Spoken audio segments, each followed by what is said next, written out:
Quran yetərlidirmi? Məkkə dövründən bugünə bir baxış. Sualın kökü. Bu sual əslində dinin təməlində duran daha böyük bir sualın konkret görüntüsüdür. Vəhyin özü, öz-özlüyündə insanı imana aparmaq üçün kifayət edən bir mənbədirmi, yoxsa ona zəruri şəkildə xarici izahlar, şərhlər və əlavə mətinlər calanmalıdırmı? Bu sual soyuq bir fəlsəfi mübahisə kimi qala bilərdi, əgər tarix bizə onu sınamaq üçün konkret bir laboratoriya təqdim etməsəydi. Elə Peyğəmbərin öz dövrü. 1. Məkkə, natamam kitab, tamamlanmış iman. Məkkə dövrü 13 ilə yaxın çəkdi. Bu müddətdə vəhiy tədricən, ayə-ayə, surə-surə enirdi. Nə Quran tamamlanmışdı, nə bir təfsir kitabı yazılmışdı, nə hədis elmi adlanan bir sahə mövcud idi, nə də fiqhi məzhəblər formalaşmışdı. Buna baxmayaraq, Xədicə, Əbu Bəkir, Əli, Zeyd ibn Harisə, Bilal və bir qrup başqa insan məhz bu natamam, hələ sistemləşdirilməmiş vəhyi eşidib qəbul etdilər.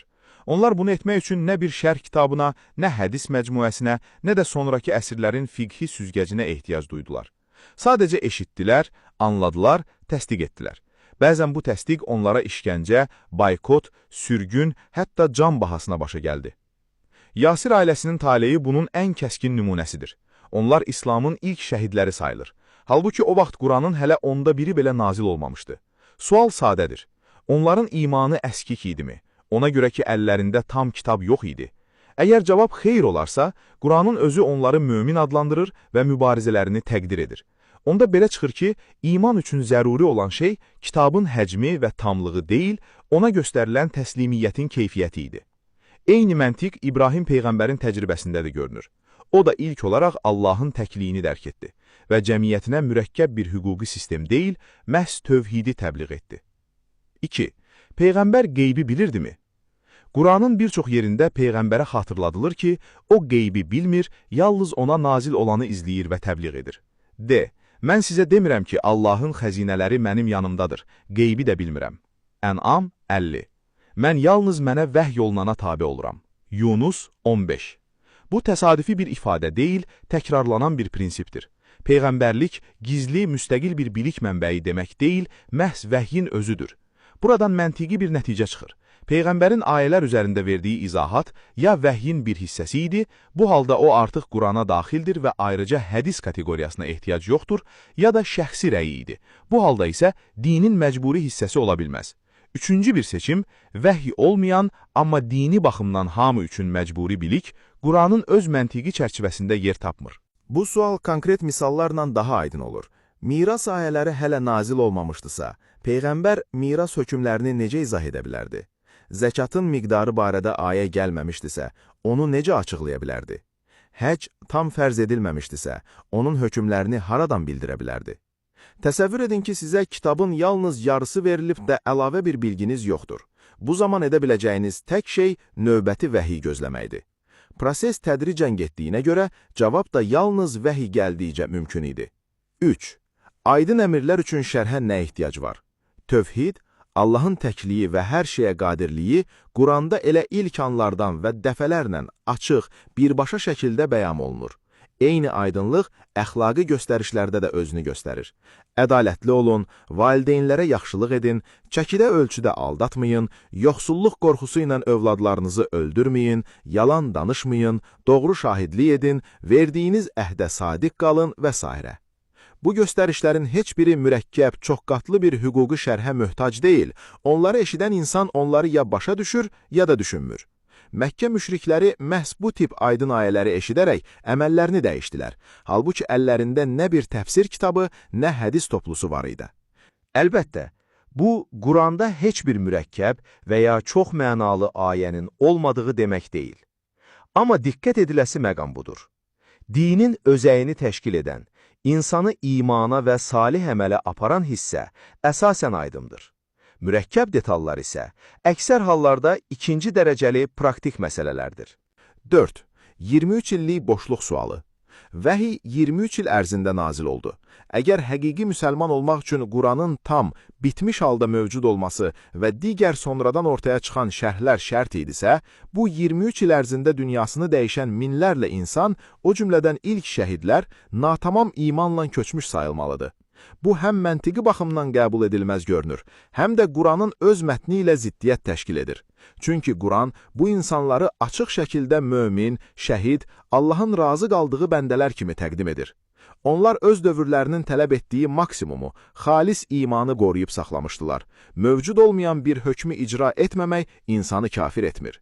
Bu müşahidə bugünkü müzakirəyə birbaşa tətbiq olunur.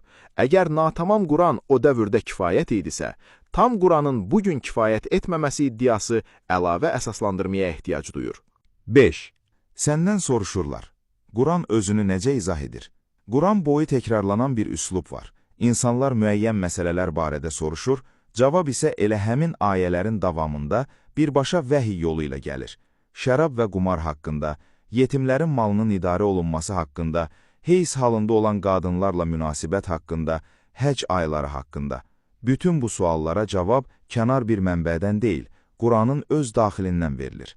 Bununla yanaşı, Allah ayələrini beləcə izah edir mənasını daşıyan ifadələr də təkrarlanır. Bu da izahın mexanizminin vəhyin özündə, yəni başqa ayələrdə axtarılması lazım olduğuna işarədir. Bu, əslində ənənəvi təfsir elmində də tanınan bir metoddur. Təfsirul Qur'an bil Qur'an, Qur'anı Quranla izah etmək. Fərq burasındadır ki, bu yanaşma onu əlavə, tamamlayıcı bir üsul kimi deyil, prinsipcə yetərli və müstəqil bir üsul kimi görür. 6. İman, salih əməl və ibadətin ardıcıllığı. İlkin İslamda mənəvi inkişafın dəqiq bir ardıcıllığı var idi. Əvvəlcə qəlbdə iman bərqərar olur, sonra bu iman cəmiyyətə faydalı olan salih əməllərlə sübuta yetirilir. Daha sonra isə namaz və digər ibadətlər gəlir. Bunların məqsədi insanı pis əməllərdən və mənəvi çöküşdən qoruyan bir qalxan olmaqdır.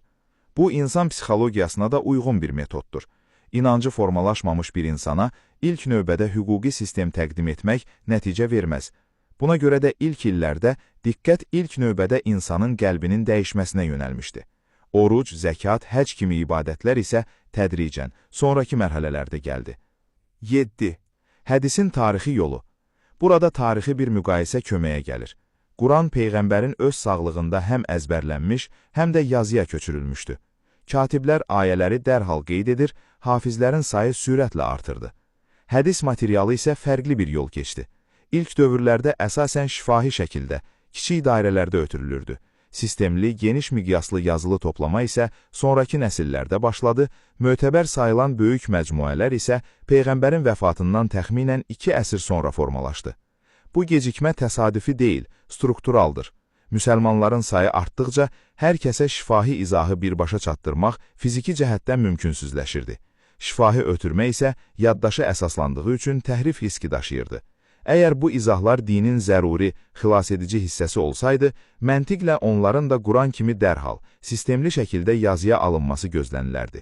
Bunun əksinin baş verməsi bu materialın tarixi statusuna dair dolayı, amma diqqətə layiq bir müşahidədir. 8. Metod. Quranı Quranla anlamaq. Bəs bu gün biz Peyğəmbərin dövründəki o sadə, birbaşa qavrayışı necə bərpa edə bilərik? Təklif olunan yol mürəkkəb deyil. Kitabı açıb ardıcıl oxumaqdan başlamaq.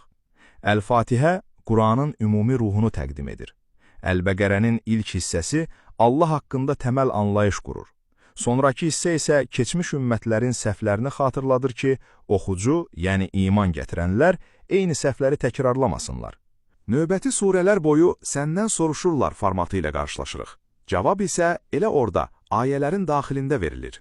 Eyni mövzuya toxunan ayələri fərqli surələrdə bir-biri ilə əlaqələndirmək, təkrarlanan ifadələri müqayisə etmək, bütün bunlar oxucuya kənar mənbəyə müraciət etmədən mətnin öz daxili məntiqi ilə anlayış qurmaq imkanı verir. Beləliklə, anlayış xaricdən gətirilən hazır bir şərh kimi deyil, mətnin özündən hissə-hissə, üzvi şəkildə hasil olur. Yekun. Məkkə dövründə natamam Quran ayələri iman gətirmək və müsəlman olmaq üçün kifayət etdi. İnsanlar əlavə şərhə ehtiyac duymadan yalnız ayələrə əsaslanaraq həyatlarını dəyişdilər. Bəziləri bu yolda canlarından keçdilər.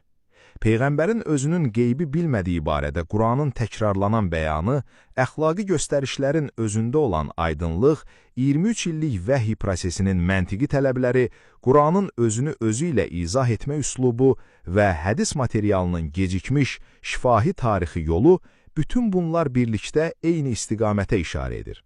Quran, ilahi mesaj olaraq öz-özlüyündə yetərlidir. Sual dəyişmir. Necə oldu ki, ilk müsəlmanlar Quranın hələ tamamlanmamış hissəsi ilə iman gətirib müsəlman oldular, amma bugün əlimizdə olan tam Quran bəzi insanlar üçün kifayət hesab edilmir.